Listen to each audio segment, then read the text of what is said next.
కాకినాడ జిల్లా తాళ్లరేవు మండలం థరియాల తిప్ప సమీపంలో సముద్రంలో ONGC gas pipe line leak అయింది. దాంతో భారీగా మంటలు ఎగిసిపడ్డాయి. రాత్రి 1:30 గంటల సమయంలో గ్యాస్ లీక్ అవ్వడంతో సమీప గ్రామాల ప్రజలు భయాందోళనకు గురయ్యారు. స్థానికులు వెంటనే అధికారులకు సమాచారం అందించారు. అప్రమత్తమైన అధికారులు గ్యాస్ సరఫరాను సముద్రంలోనే నిలిపివేశారు. ప్రమాదం జరిగిన సమయంలో చుట్టుపక్కల ఎవరూ లేకపోవడంతో ప్రమాదం తప్పింది. ఈ ఘటనపై జిల్లా కలెక్టర్ ఇతర అధికారులతో సీఎం చంద్రబాబు మాట్లాడారు.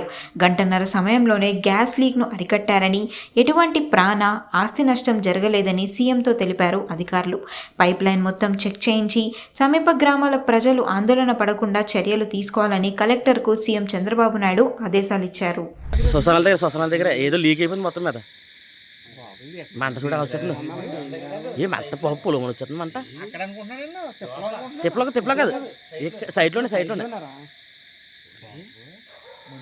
మనం పోతుంటుంది కంటే